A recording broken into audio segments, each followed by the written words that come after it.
বৰভাগৰ বৰধনৰাৰ হাতৰবৰী গোপাল মন্দিৰত সাৰ্বজনীন ৰাস মহোৎসৱ উদযাপন। 5 দিনীয়া বৰ্ণাঢ্য কাৰ্যসূচীৰে উদযাপন 32তম সাৰ্বজনীন ৰাস মহোৎসৱ।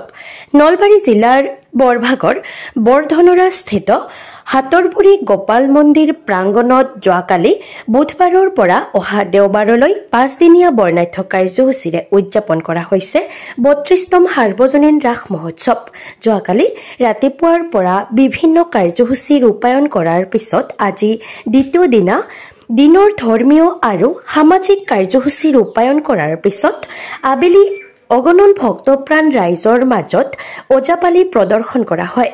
নিশা নাগাৰা নামৰ পাঠক মহেশ ডেকাই নাগাৰা নাম পৰিৱেশন কৰি সকলোকে আপ্লুত কৰে। তৃতীয় দিনা শুকুৰবাৰে দিনৰ ভাগত বিভিন্ন কাৰ্যসূচী ৰূপায়ণ কৰাৰ পিছত নিশা হিয়াৰা মথু জুবিন গাৰ্গৰ গীতৰ আধাৰত একক আধুনিক নৃত্য প্ৰতিযোগিতা অনুষ্ঠিত কৰা হয়। শনিবাৰে তৃতীয় দিনা নিশা নাগাৰা নামৰ মহিলা পাঠিকা ডালিমী পাটোৱাৰীয়ে নাগাৰা নাম পৰিৱেশন কৰাৰ লগতে দেওবাৰে নিশা সাংস্কৃতিক সন্ধিয়াৰ আমন্ত্ৰিত জনপ্ৰিয় কণ্ঠশিল্পী দীপদৰ্শন আৰু তুলিকাৰ সংগীতানুষ্ঠানে 32তম সাৰ্বজনীন ৰাস মহোৎসৱৰ সামৰণি পৰিব বুলি সম্পাদক চন্দন ডেকাই জানিবলৈ দিয়ে।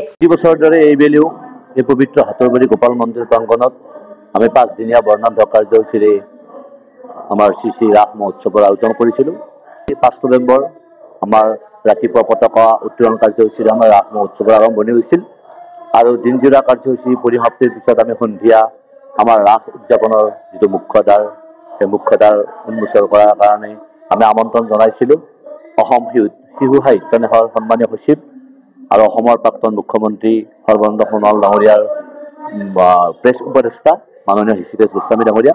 তেখেতে 6 বজাত আমাৰ মুখ্যদ্বাৰ ৰাস মহোৎসৱৰ মুখ্যদ্বাৰ তেখেতে ফিতা কাটি আমাৰ আনুষ্ঠানিকভাৱে শুভ উদ্বোধন কৰে আৰু তাৰ পিছতে আমি সকলোৱে জানো যে আমাৰ সকলোৰে হিয়াৰ আমঠু জুবিন গাৰ্গ, আমাৰ প্ৰাণৰো প্ৰাণ জুবিন গাৰ্গ যোৱা 19 ছেপ্টেম্বৰ তাৰিখে তেখেতে ঢুকাইছিল আৰু তেখেতৰ প্ৰতিচ্ছবিত মাল্যৰ্পণ আৰু পুষ্পাঞ্জলি অৰ্পণ কৰিছিল আমাৰ ভোগাবাৰ জিলা পৰিষদৰ সন্মানীয় সদস্য ডিম্বেশ্বৰ বেজবৰুৱা ডাঙৰীয়াই। তাৰপিছতে আমি আমাৰ এই অঞ্চলৰে 10 গৰাকী বিশিষ্ট ব্যক্তিক আমি বন্তি প্ৰজ্বলন কৰাৰ কাৰণে আমন্ত্ৰণ জনাইছিলোঁ। তেখেতসকলৰ দ্বাৰা বন্তি প্ৰজ্বলন কৰা হৈছিল আৰু তাৰপিছতে আমাৰ এখন উন্মোচনী সভা অনুষ্ঠিত হৈছিল আমাৰ ৰাস উদযাপন সমিতিৰ সন্মানীয় সভাপতি যোগেন্দ্ৰ কলিতা ডাঙৰীয়াৰ সভাপতিত্বত।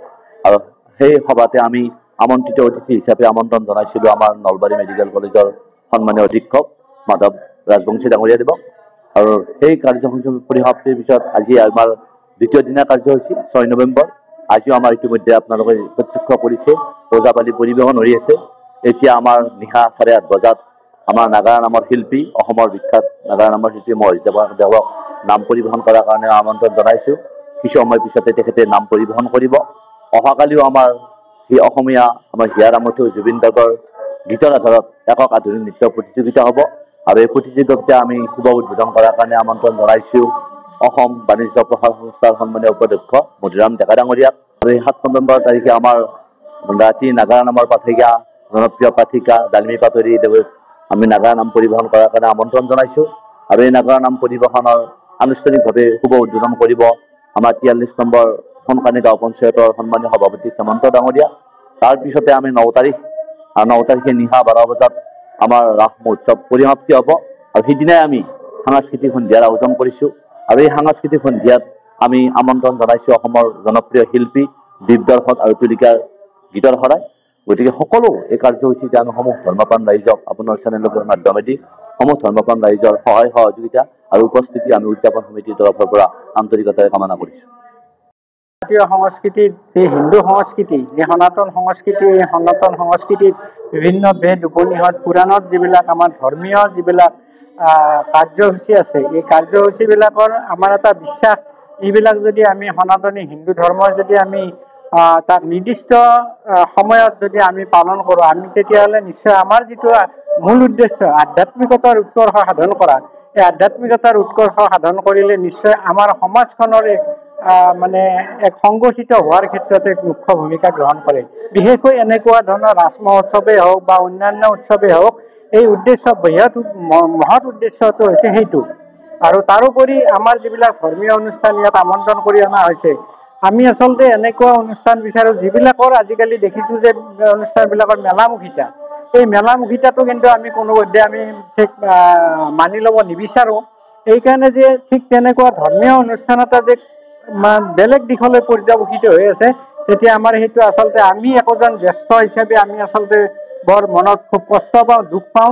গতিকে সেইকাৰণে ভাবিছোঁ মই আন ৰাজ কমিটিবিলাককো মই আহ্বান জনাইছোঁ এই চেনেলৰ জৰিয়তে যে ঠিক আধ্যাত্মিকতাক মূল লক্ষ্য কৰিহে যেন কাৰ্যসূচীবিলাক নিৰ্ধাৰণ কৰে আৰু এই কাৰ্যসূচীবিলাক ৰূপায়ণ কৰাৰ পিছত আমাৰ তাৰ যিটো ক্ৰিয়া, তাৰ যিটো প্ৰতিফলন, এই প্ৰতিফলন যাতে আমি সমাজ ব্যৱস্থাত দেখিব পাৰোঁ। নিউজ ডেস্ক ৰিপোৰ্ট, বাৰ্তা টু জেড।